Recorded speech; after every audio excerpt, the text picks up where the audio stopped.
Ang reading skill ay isang proseso na kung saan nagaganap ang interaksyon ng reader, mambabasa, text o teksto at ng writer ng manunulat. Goodman 2005 defines reading as a process of relating symbols to oral language, of constructing meaning from a written text.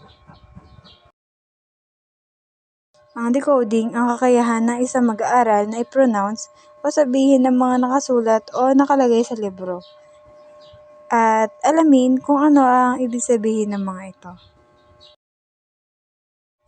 Ang comprehension naman ay nagaganap kapag tayo ay umiintindi ng mga salita na nababasa natin sa isang teksto o sa isang libro. Kapag naiintindihan natin ito ay doon natin malalaman ang kahulugan ng pagbabasa dahil natututo nating alamin ang mga ibig sabihin ng mga nakalagay doon. Listed below are some of the language domain in the mother tongue curriculum.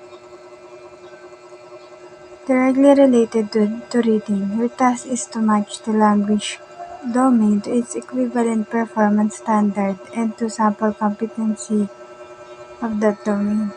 Language domain phonological skills, content performance standard demonstrates understanding that the words are made up of sounds and syllables and uses this knowledge to discriminate and manipulate sound patterns.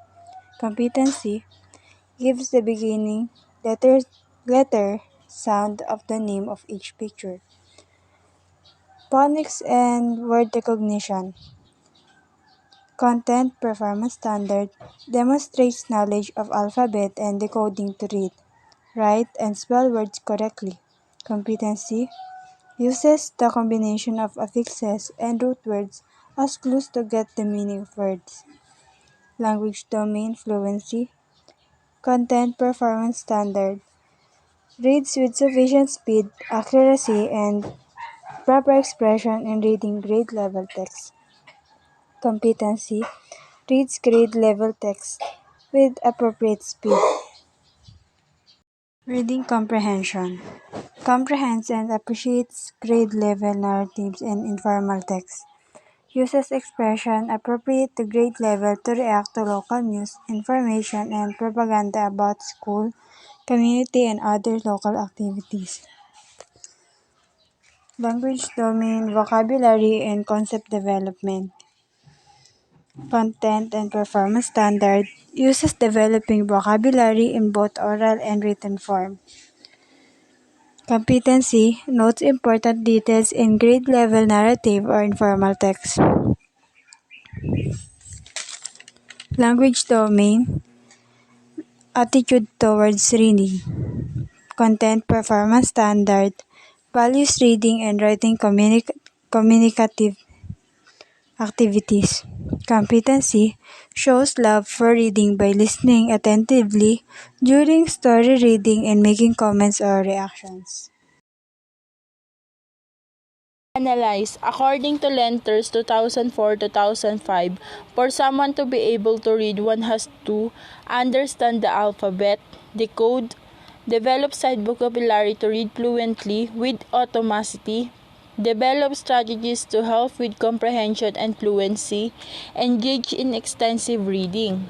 These are the fundamentals of reading that you always need to remember when you prepare a lesson on reading. This list is consistent with the language domains and competencies the mother tongue curriculum.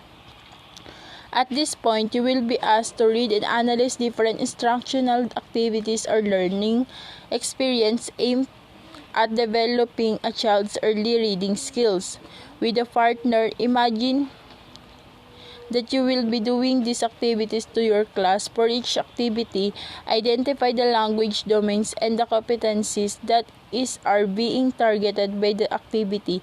Kindly identify as well the most appropriate grade level for the described activity. Activity 1. Play the game Stand Up, Sit Down. This game is like Simon Says. Say pairs that rhyme and pairs that do not rhyme. Student to go from the one position to the next only if the word rhyme. The student respond will tell you if they are getting. Sa activities po na ito, kailangan daw po makinig ng mga student para may sagawa activities ayon sa kanilang pagkakaintindi. Next po, activity number 2, the student match the letter or word cards with a picture display. Write the letter for a pictures on the outside of small paper bag. Student find the picture that match the letter and put the picture in the bag. In this activity, matututunan daw po ng mga mag-aaral ang kanilang kaalaman sa paglalarawan ng mga titik, kung paano ito ipagtugma, mapapatalas at makakalap ng kaalaman at matututong mag-isip ng mga ideas sa aktibidad na ito. Activity 3. The student will select a book from the choice that you provide as a teacher. They will then have to read their book silently. As they read, you move around and ask the student to read loud selected section where you note his or her fluency to determine which skill need to be taught. After reading, the student will share and discuss their book with each other. Halimbawa po, umikot po yung teacher habang nagbabasa yung mga students. May papakita po nila yung kanilang kasanayan sa pagbabasa at maaari po itong ma-improve. You show them the big book and then you discuss the book cover. Read the title, author, illustrator, and other book features. Encourage the student to discuss the cover and some of the book. Just make sure that you do not give away the entire story. Ask them to predict and share what they think will happen in the book. Sa activity po na ito, ang mga mag-aaral ay kailangang magbigay ng kanilang mga saloobin o opinyon tungkol sa ibinigay ng guro sa kanila ng isang katanungan upang talakayin at maipakita nila ang kakahiyang makasagot ng katanungan ng guro sa mga mag-aaral. And last po, activity 5. Student will read words by syllables, write a syllables on the board and have student read it. Then write another syllables on the board, have the student read it. Then have it read the word form by putting the two syllables together. For example, student read ba and then ta and then bata. Sa gawain po ito, may napakahalaga sa pagtuturo sa mga mag-aaral na bumasa parang ito ay unti-unti silang matututo hanggang sa sila ay mas mabilis at natuto na sila kung paano ang huwas ng pagbigkas ng mga pantig sa tulong ng mga pantig na mabuo nila ang isang salita. Dito nila natututunan. Halimbawa po, pa, may, pay o pamaypay. Next po, eskwelahan or eskwelahan. Yun lang po, thank you. Good morning, everyone. I'm Pamela Peno Hermoso. In our course, Teaching English in the Elementary Grades, Language Arts, we will have a comprehensive discussion of teaching reading. The instructional strategies that we will learn in that course, though it is L2 instruction, may also be applied to mother tongue instruction. In this course, though, we will focus on the three major approaches in the teaching of reading to young learners: phonics, whole language, and language experience. What is phonics in approaches to teaching reading? So, phonics is a way of teaching children how to read by teaching them the connections between the single or group letters they see on the page and the sound those letters make. It is when children learn how to reliably match letters to sounds. They then begin to learn how to blend the sounds together in such a way that helps them decode or sound out new and unfamiliar words when they encounter them while reading. For example, to sound out the word hat, we would begin with the letter H and the sound it makes, move on to A, and finish with T to form the word hat.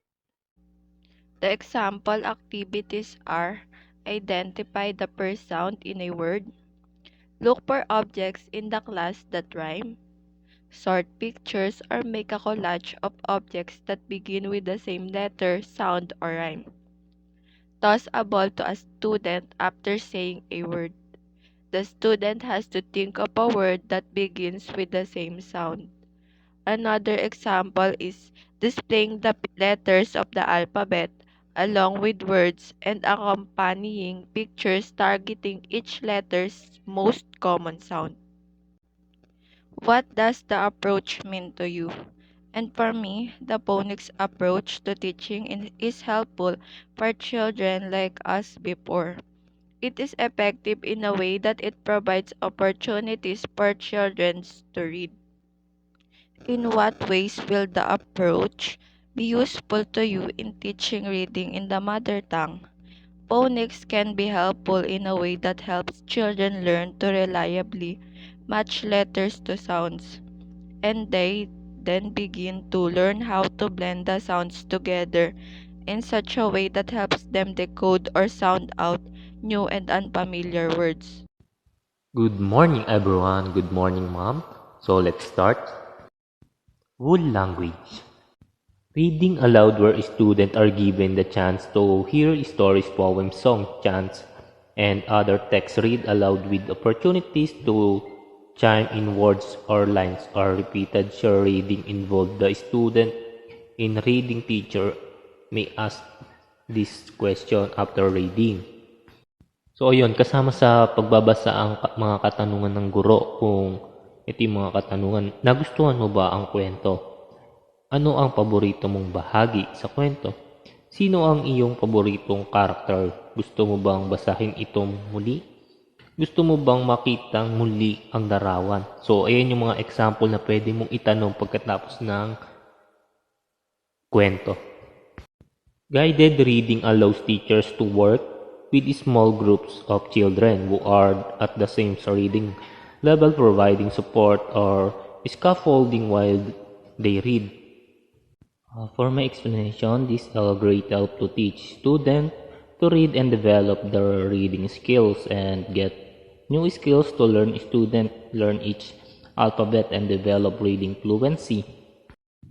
Independent reading encourages students to read independently and motivates them to read a variety of texts.